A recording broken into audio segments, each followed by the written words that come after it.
Hey friends! Hey everyone! Welcome back to the External Validation Podcast. I'm Emilia. And I'm Chris. And we are ready to dive deep into our topic for today. Wow. First of all, can we just say that we already did an episode 1 and this is an episode 2?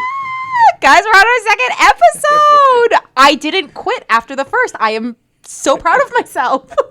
You know, that's how you know something's going really well. As long as you don't quit after the first time or through the preparation stage, then you're completely fine. I mean, did I spiral all this week? Like scripting and editing and there were some mental breakdowns to be had. There were absolute moments, of course. But we came back, Chris. We came back and that's what matters. And here we are, episode 2, going in strong. So excited. So Chris, tell me, how was your week this week?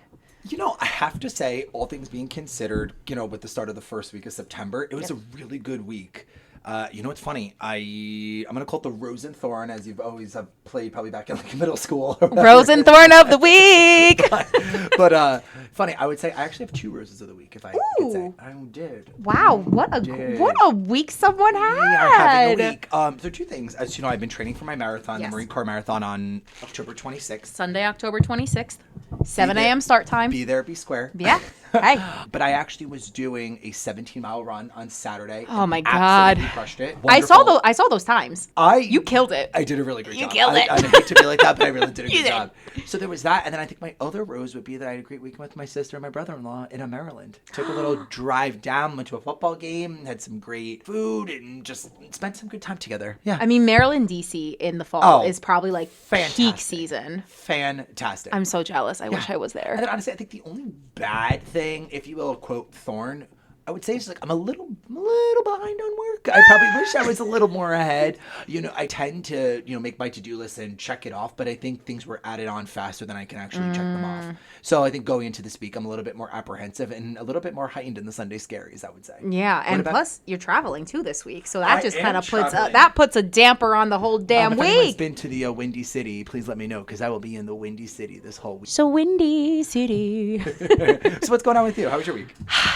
It was a week. I have a Rose and Thorn of the week, and the week was fine. My weekend is where my Rose and Thorn came from. Oh, tell me. So my Rose was that I was alone. I was by myself. Love that. Hubby wasn't around, so that's a rose. It was a rose. I had 72 hours of pure Mimi time. Absolutely. But then the thorn was also that I was by myself. Well, that could also be a thorn. And then what also happens with me when I'm by myself is that the identity crises start happening. It starts to spiral, doesn't it? The imposter syndrome. The wine kicks in. The sounds of silence start to really... What'd you have? Stag's Leap Cabernet 2021. Like Stag's Leap Cellars, like you're talking. Stag's Leap himself. Beautiful. Oh my gosh. Stunning. It was stunning. Good for you. But you know what? Like, I think it's... But you know what, though? That is listen, we're all about a Stag's Leap wine, honestly. But I mean, Stag's Leap is a dramatic wine. It was, and I think that's why I was feeling dramatic. Plus, I had a doozy of a therapy session on Thursday, so I was just really in my feels. Yeah. I think I still kind of am right now, and I think because of that, like, this topic today is going to be really, really good because it has to do with imposter syndrome, kind of feeling like you have to fake it till you make it, even though you think every day you're going to get fired. Yeah. So yeah, that was my Rose and Thorn. But you know what? I'm excited for this week to set my intention of the week. Yeah. Get myself on a schedule. Get to the gym. I just bought like a dozen lemons for my lemon water in the morning. Really? I am ready to hit it. Do you have to make that like in the morning? Does it have to like steep for a while? It has to be fresh lemon juice. Okay. Yeah, because apparently it does something. I'm probably not going to say it right, but it like helps with like detoxifying your body after you wake up in the morning. Because when you sleep, your body's settling. The lemon water kind of helps detox in the morning. And I heard today actually, if you put a pinch of Himalayan sea salt, it's kind of like natural electrolytes. Really? Yeah. So I'm hoping that I'm going to be moisturized and hydrated this week coming up. That just sounds like a wonderful week ahead. I know. I'm excited. I mean, granted, hopefully you're not going to be alone. But you never know. But actually, no, this weekend we have family plans with baby nephew. Some of our extended family is going to come meet him. And I think my husband and I are going to do the Renaissance Fair on Saturday. Really? Wait, yes. Is that like in local? Or is that, like, it's in New York. It's in maybe 45 minutes from where we are. But it is a annual tradition that we have. Really? We go and we eat turkey legs and pickles and we shop around and we just kind of are like, going back to Camelot. Well, that sounds fantastic. Yeah, I'm excited.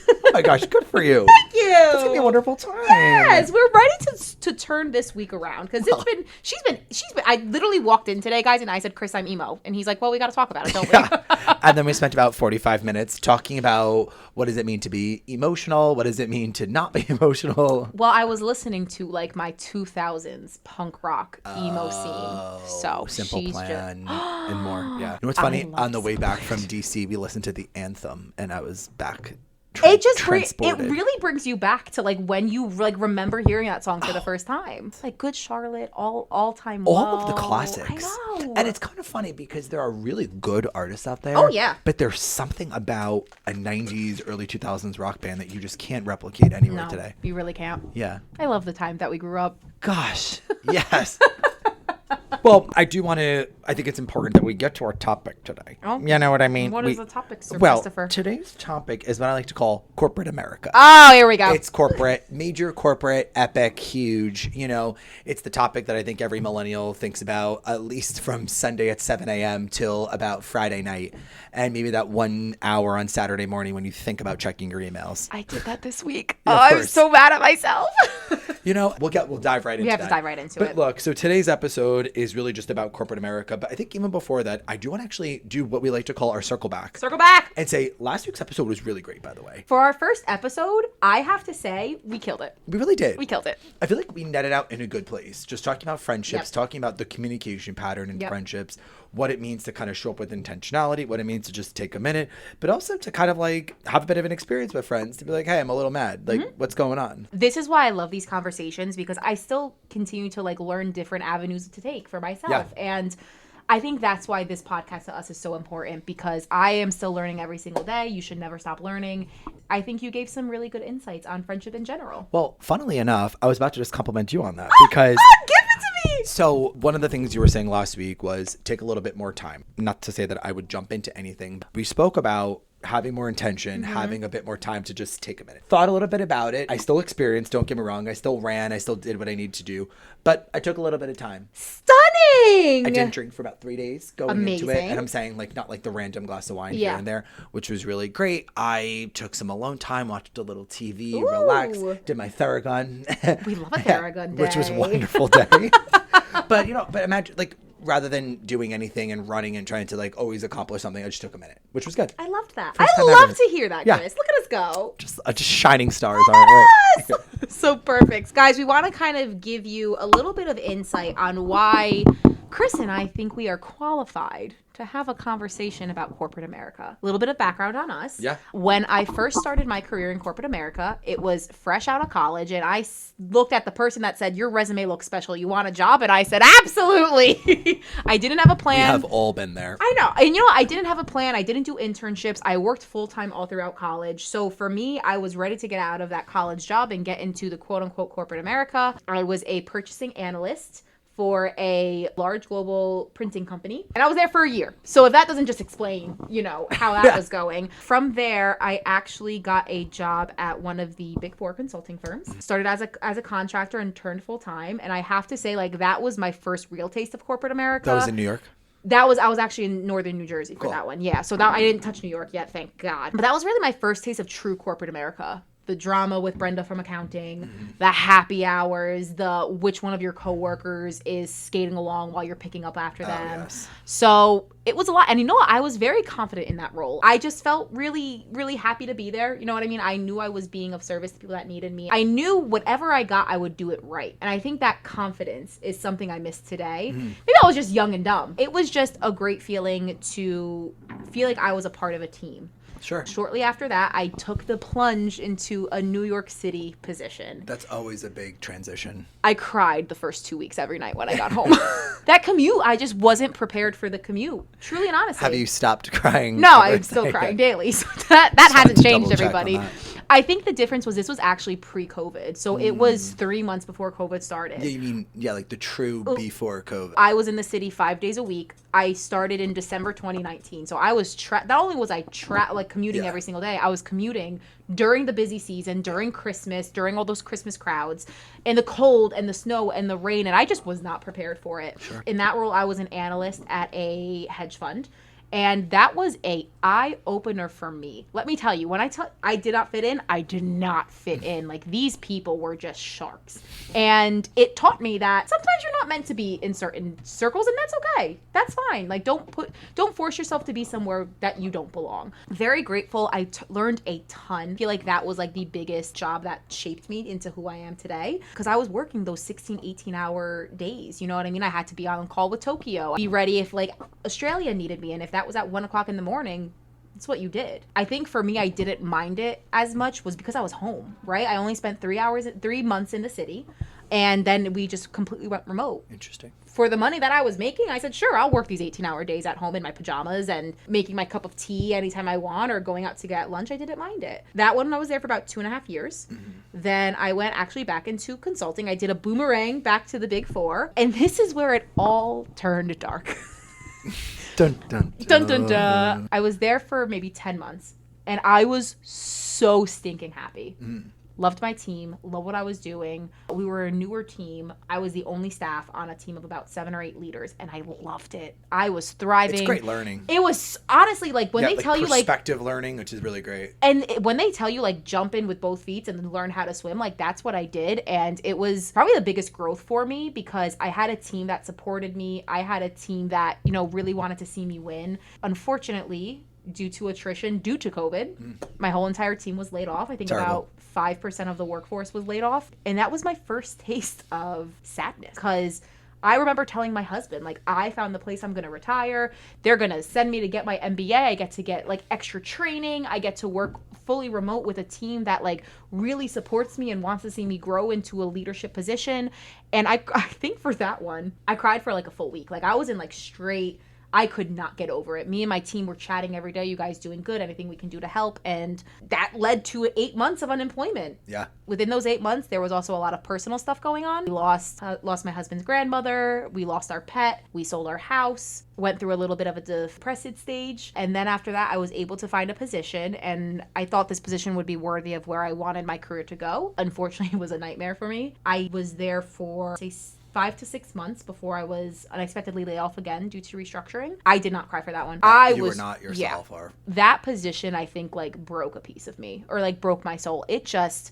Going back to what I was saying, don't force yourself to be in an environment that doesn't serve you. Because I was unemployed for so long, I completely ignored all the red flags. And it really mentally, physically, emotionally, like ruined me. For anyone out there, when we were talking about in the Friends episode about being in tune with your friends and what they're going through, if you did not see how much Emilia absolutely was not happy in this role, you were not clearly in tune with a friend at that time. Yeah. It was so visceral and obvious just in how not only you showed up in life, but you were just not yourself. No. But like in every, and again, this is not like a dumping. This is truly you were not yourself. Yeah. I think I kept ignoring it because, you know, I was unemployed. I wasn't making money. Yeah. What other choices do you have?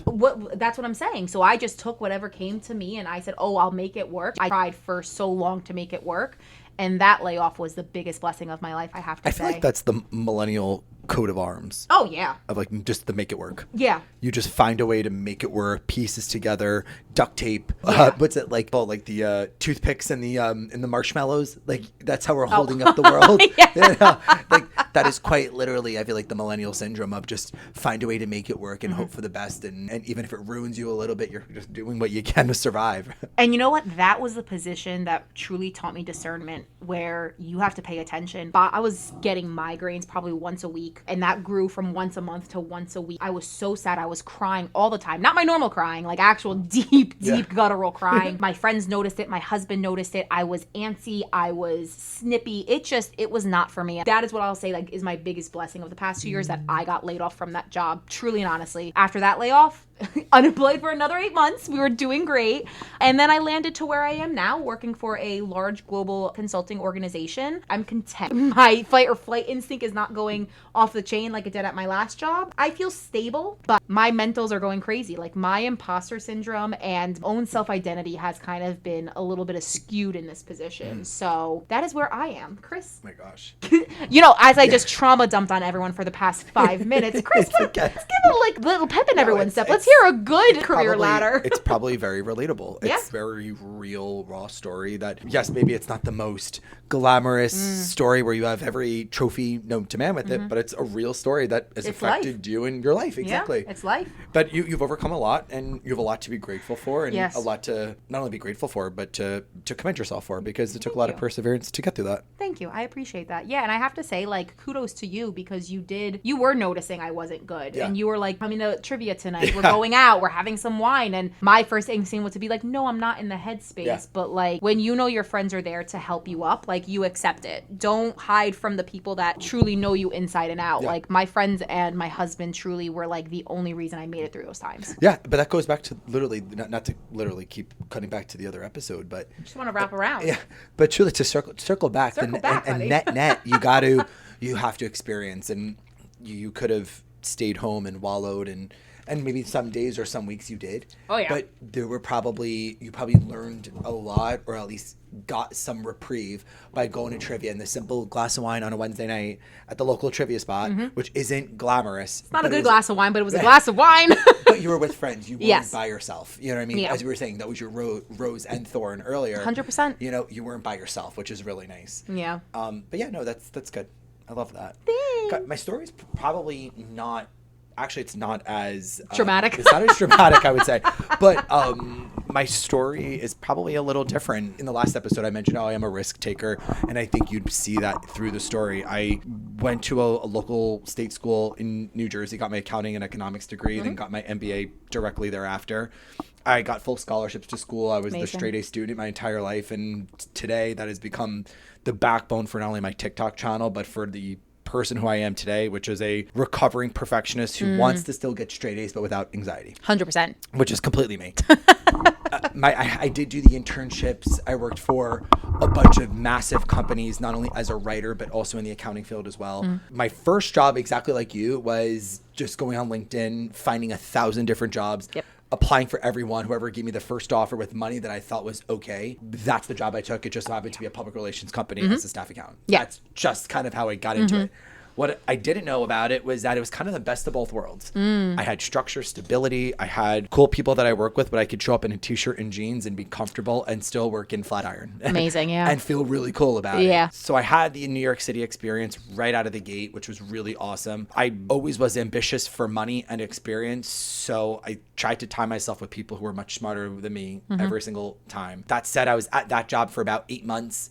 I went to one of the largest firms that you could possibly go to in the space, and was there for about 2 years, was an analyst for a while, oversaw a bunch of clients. I got more greedy and I wanted to make more money, so I left and went into banking. I was there for a week because I hated it, and I called my old company back and said, hey, would you take me back and promote me? And they said, sure. Amazing. So hey, you had leverage. You knew. So I went back after about 2 weeks with more money and a better title, and I was pleased with it. I stayed there a little bit longer. I knew I wasn't going to be there long term. Yeah. It is a great company, one of the smartest, most brilliant companies I've ever worked for. The people there are wonderful. The leaders are extraordinary. It has actually given me some of the best education and work experience of my life. So amazing. I will never say anything bad about any company that actually I've ever worked for. You're a better person than I am. Even the one that I worked for a week, it just was not for me. Yeah. After that job, I remember I was in Brooklyn at night. I saw a job for a finance manager, and that meant me going to more leadership quote position. I was in Brooklyn sleeping on the couch, and I was like, this would be great if I ever got this job. And somehow lo and behold, got the job. I was there in that job for 7 years, worked my way up from a finance manager to a vice president to a senior vice president to an executive vice president to a global commercial director. And I will say that role was so critical to my career, to my confidence, to my work family, to everything. I've met the most extraordinary, wonderful, lifelong friends, mentors, role models. Anything you could say positive about the people that I've worked with was this place. Yeah. It was just incredible. I then wanted to always work in tech. I got a job at Amazon. I then left because I was like, I want to be a badass and work for Amazon and stuff. And then I realized Amazon wasn't for me. Yeah. And so I went back to the Yep, company that I was at for 7 another years. boomerang. You boomerang twice, Boomerang everyone. back to another to the old company there for another year, and then finally I was in touch with another person who also worked at this company for 7 years and said, would you ever be interested in coming over to me? She's just an extraordinary, wonderful person. And I said, absolutely. And here I am at this company. So right now I, again, oversee a project management, finance, and operations department for a PR company. It's been a road, but it's been a great road. And it's so interesting too, because like you just show that like not all growth is linear. No. Like you will have some, parallel moves that you make, even though you may have made a parallel move or you might have taken a step back in some of them, you still are growing regardless. Yeah. I will say that like what I've learned in my career though, is you do have to be, and I don't say this with confidence, I say this with hindsight being 2020, not confidence. Yeah. Of just truly just straight hindsight. Yeah. I think I was good enough and decent at my job to have the leverage. Yeah. I did try a lot. I was the person who stayed late. I was the person who not only sent the report out on time, but I was the person that it was flawless. It was beautiful. The email was perfect. There was no misspellings. I did prove that I feel like I was worthy of that second chance of them taking me back. 100%. I do believe that. They were hard, very competitive companies to begin with. So I don't think they would have taken me back if I wasn't, worth it. Yeah. I don't say that lightly, because I will say I do face the same imposter syndrome, I think, as everyone else in this world, where right now I'm in a wonderful leadership role where I have an amazing team who's really smart, cares, wants the best for people, looks out for people, and we look out for each other. But you say, am I doing the right things? Have I made the right choices? And at the end of the day, I'm the one who's ultimately accountable to making sure that the direction is the right one. And so I never really know if I'm on the right course, but I trust my gut, and I know that typically is the right course of action. And the thing is too, like I've met a bunch of your work colleagues. They're all amazing. And I kind of like take a step back to view how you all work together and talk. And even like in friendships, but like I can even see, so in your work relationships, you're always a sounding board. Like people really respect what you have to say because you're very intuitive, you're very insightful, and you come through a very unbiased position. And I think that, especially in a leadership role, that is so important, because if you work for a leader who is, it's my way or the highway, like you're doomed. Sure. Like there is no room for conversations. Yeah. And this is why I think that having these conversations are bridging a gap, because I am in the support role and you are in the leadership role, and you do have a very unbiased insight. Sure. And I think having these conversations for the listener can be really beneficial to maybe see something from both sides. Yeah. Because I feel like, especially as a support role, you are very ego driven, like, well, I deserve better, and I'm doing this and I'm doing that, but it may not be viewed that way from a leader. And I think having that perspective is really important, especially as we're kind of moving the generations. The boomer generation is slowly moving out of leaderships. They're starting to retire. We are the next leaders, essentially. Yeah. And there's so much on this new wave of leadership. Oh my gosh, yeah. There is the sense that you have to be very understanding of every type of person. You have to be understanding of how technology is going to get integrated, but you have to be ultra sensitive about it. You have to be able to adapt as fast as possible to demands. Yep. You still have 18 other bosses that are ahead of you, and then still be able to inspire everyone below you, but also ahead of you, laterally with you, your peers, but also still be positive, not raise your voice, be happy, be positive, but be realistic. Like, you're supposed to be everything at once today. It's exceptionally difficult. It is. And I think that... And that's everyone, by the way. That's not any leader. That's a support role. That is a leadership role. Everyone today is challenged to be the best version of themselves every day. Yeah. And we know that every day, just as you said, like every day is not linear 1% progress. Some days you're up 10%, next day you're down negative 50%. Oh, yeah. You just don't know. Yeah. I mean, there are some days where I am heads down from 9 to 5 and I feel successful and I'm like, I did it. They appreciate me. They said, great job, all of these things. And then there are other days I just have to move my mouse and just stay alive.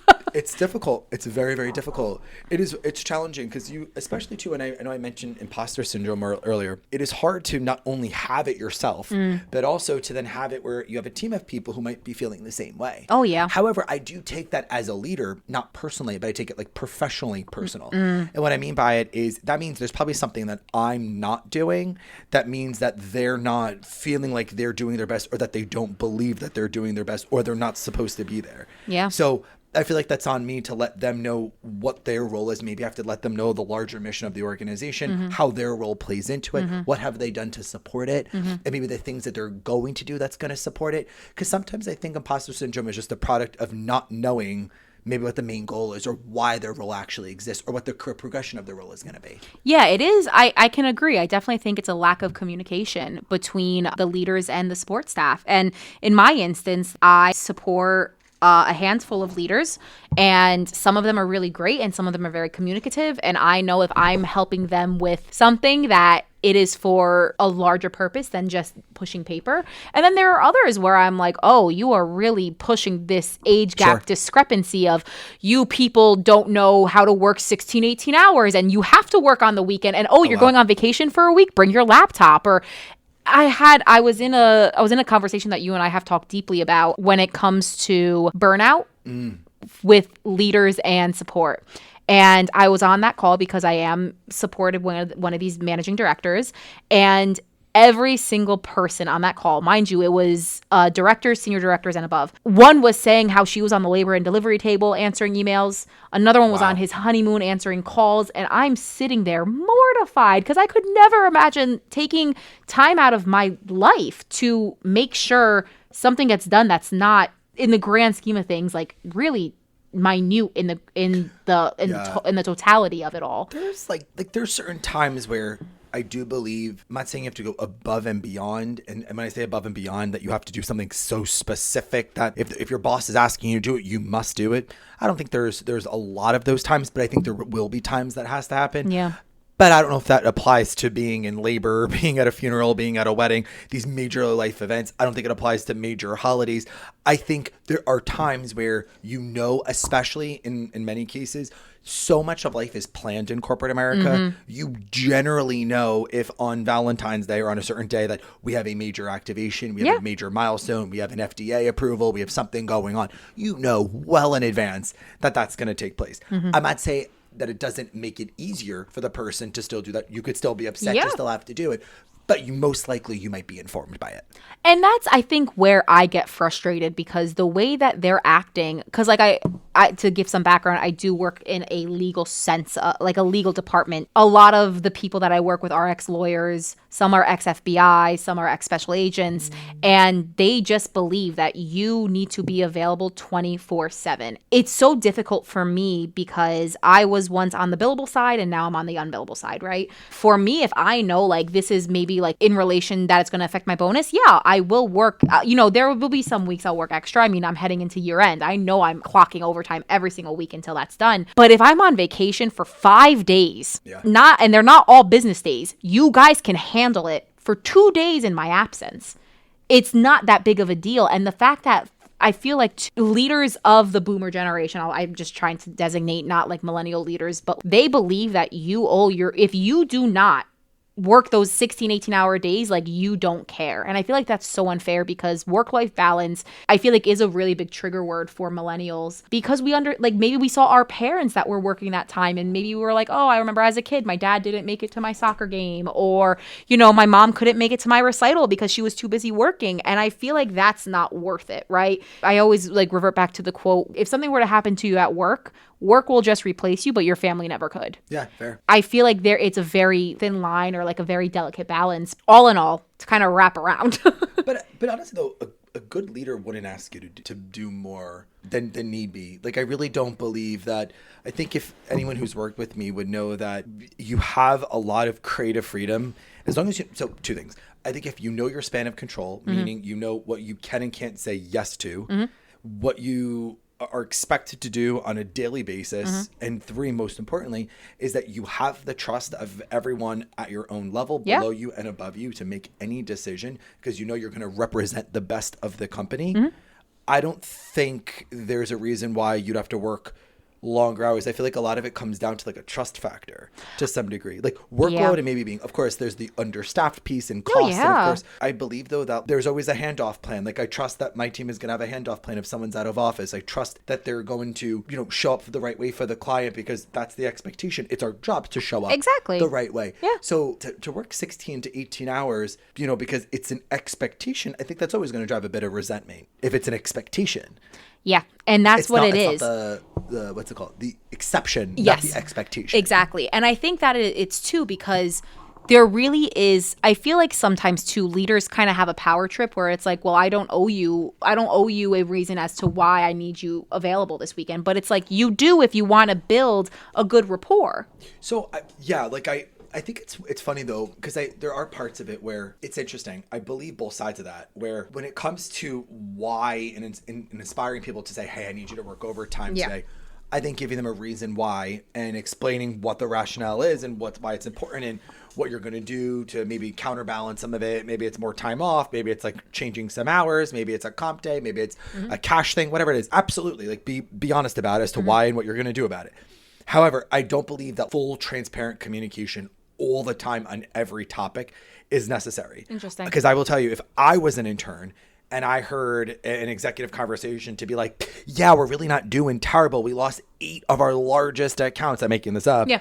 I don't know if I'd want to work there. Because sometimes you don't want to cause widespread panic because the news today doesn't mean it's the reality tomorrow. 100%. So I agree. there are times where I feel like people want truth, but sometimes the truth can't be so blunt or it can't be so vocal or it can't be just known yet because there is sometimes not a plan yet. Yeah. And I think it's just on leadership to have a plan all the time. I agree 1,000%. I think though, in my viewpoint, where it's like, if you're telling me, well, I need you readily available every weekend, what does readily available mean to you? Do you need me at my computer for 8 hours on a Saturday? For what? Do I have to track a case came in and a judge just made a motion? Like, what is the reasoning?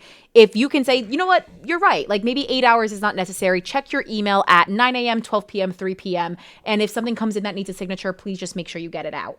But I think it's like that overarching, well, you just have to be available. Like that's the issue. I think I worked for both. I worked for someone who was overly communicative and it was amazing to have. And I really appreciated the transparency. And then I worked for someone who didn't tell me anything. And I felt like I was just like, you know, shooting in the dark. I think to go back to, especially like, I'm curious on your insight, having this maybe not fully transparent communication, like what did you do in your formative years that you felt was a good way to help stand out, even though there was maybe a lack of understanding or a lack of transparency or however you view it? There was a person that I worked with. He would always say, anytime you're talking with someone, you have to always remember what box you're in. And so what he would always say to me is, if you were to think of it as this physical box on the floor and it was a 3x3 box. Okay.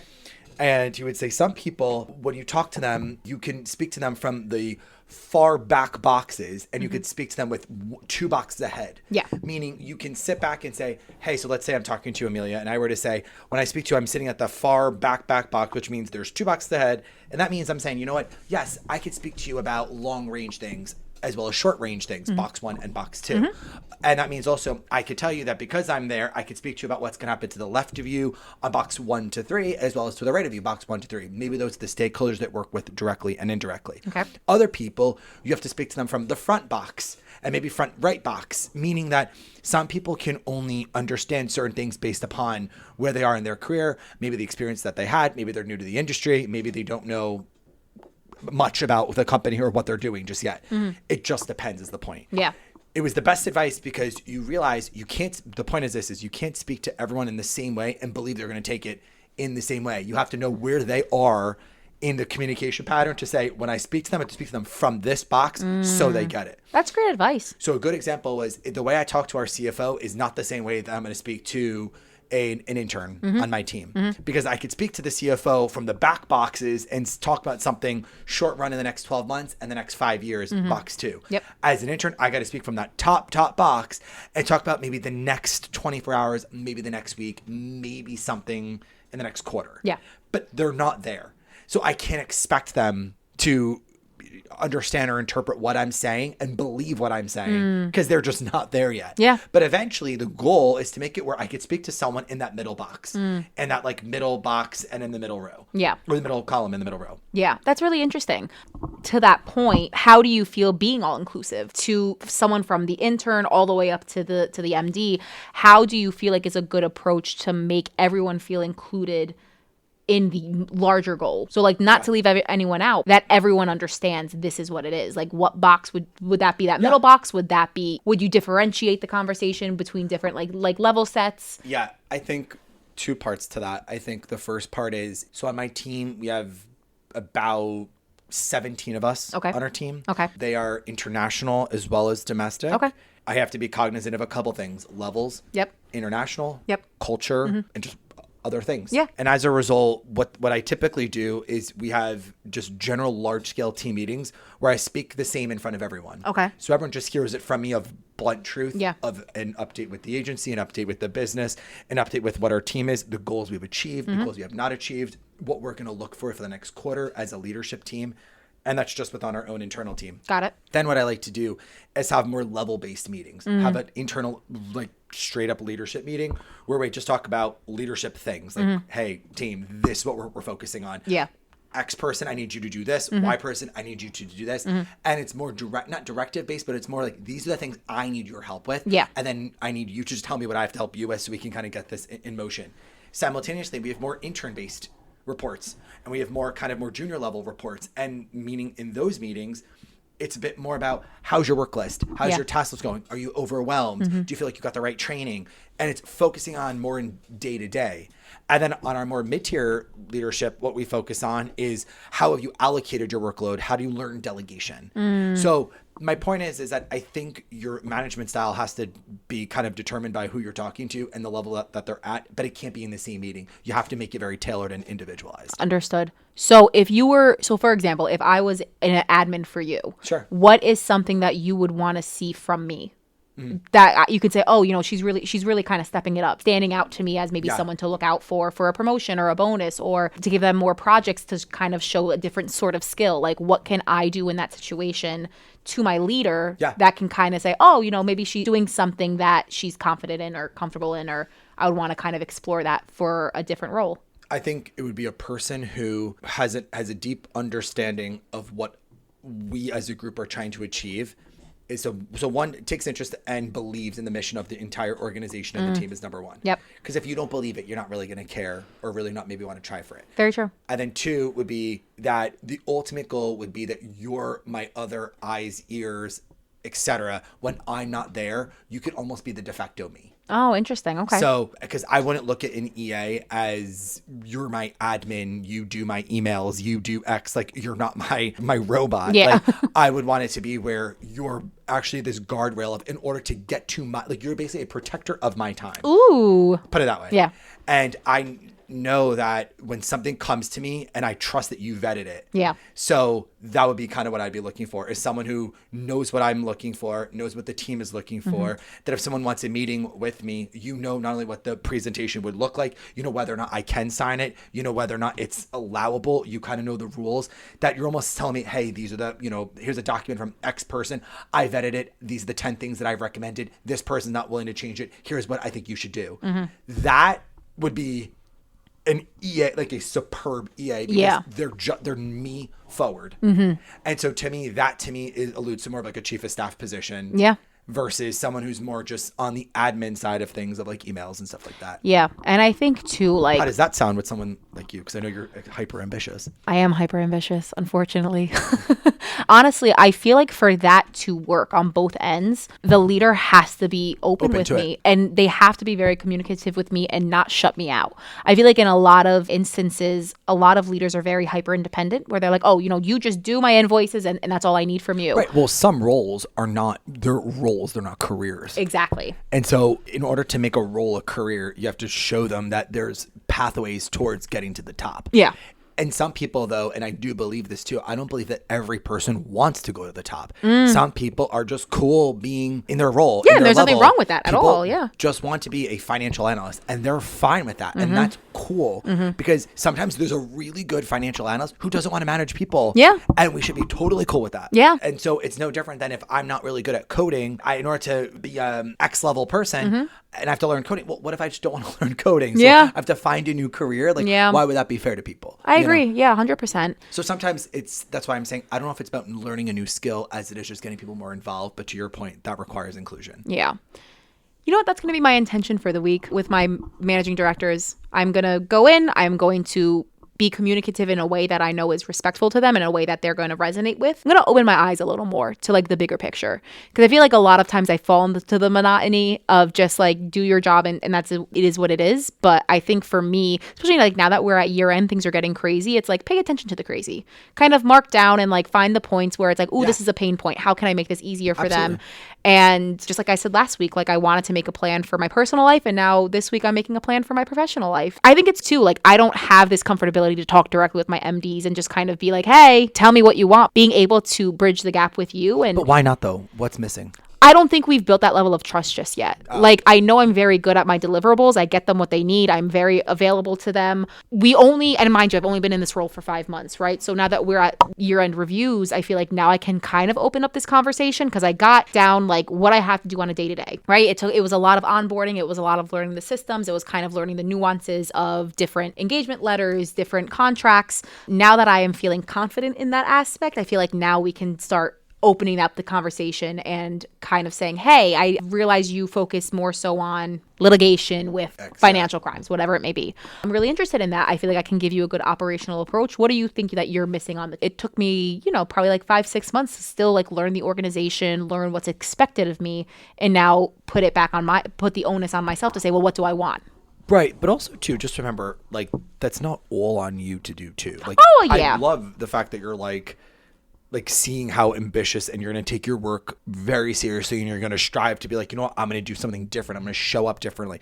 That's awesome. However, remember too, your MD should be there for you as well. Yeah. And also bringing you along for the ride. It shouldn't be just the help me do X and you're task based, because then you'll always be task based. And I feel like for a lot of people that only do tasks, you do feel pretty reduced to the task. And you feel like, okay, so my role is I do these 5 things, I go home, and that's it. And you kind of don't know what you're really working towards. Yeah. If you are a person who's ambitious, it's not going to feel like a career for you. It's going to feel like a job for you that you just kind of get in and get out. And eventually, if you are ambitious, you're going to leave. Yeah.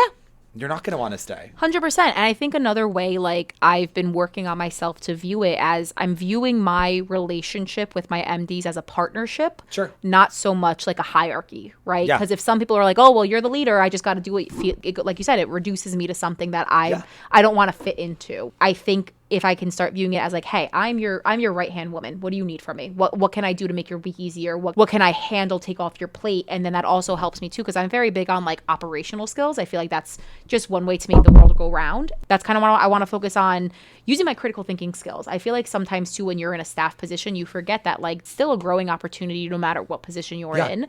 And I think that's really important. Yeah. So Chris, thanks agree with you. Thanks for the conversation today. I think it gave me a different perspective going into the work week. Oh my God, no, same as well. But wait, I have to ask you though. Oh. Before we wrap it up. What would be one thing you would tell our audience, just based upon everything we just spoke about, that you would say if you had to kind of stand out and really make this week count? What would you say that is? So I first have to lead by saying that please have discernment. If it doesn't feel good for you, if you feel like you're trying to force a square into a circle peg, like you do not belong there. Please don't try to limit yourself or degrade yourself into making something work if it's just not going to work. That's my first thing for sure. Love that. I think secondly, have a plan for what you want in your life and set an intention for the week. I think that's going to be really important. Like a really good segment for us. Like segment is going to be intention for the week. And my intention is what can I do to grow to that? It's the new FYI. It's set your intention. It's the SYI. Oh my All right, guys, SYI, setting the intention. My intention is to learn something new that is going to help me grow in my career. I love that. What about you? I think to stand out and make it count, I'm going to take a page from your book that you just said was progress is not linear. Remember that just because you feel like you're in the wrong place today, it does not mean you're going to end up in the wrong place tomorrow. Be cool with the fact that you're learning something. Be cool with the fact that, you're doing the best that you can. And then every day focus on something new. Maybe it's a new skill. Maybe it's a new communication pattern. Maybe it's the new email pattern that you were talking about with your MD. And then you'll finally realize what you want. Yeah. So to me, the way to stand out and make it count is just take life as much as you can and just keep trucking away. Guys, I would just like to point out that someone at a chief staff level is taking advice from a little support person. It's a symbiotic relationship. It is symbiotic. Well, Chris, thank you as always. My gosh, thank you. This is Episode always so number much fun. 2. Episode number 2. This is Episode always so number much fun. 2. Episode 2. We did it! The books. Everyone out there, we hope you enjoyed today's episode. Of course, comment, subscribe, and follow along with us not only on Podbean, but on TikTok and YouTube as well. And share with your coworkers. Start opening up the conversation and see maybe different ways that you guys can make your work days a little bit more fun. Absolutely. Bye, guys. Have a good one. Bye-bye.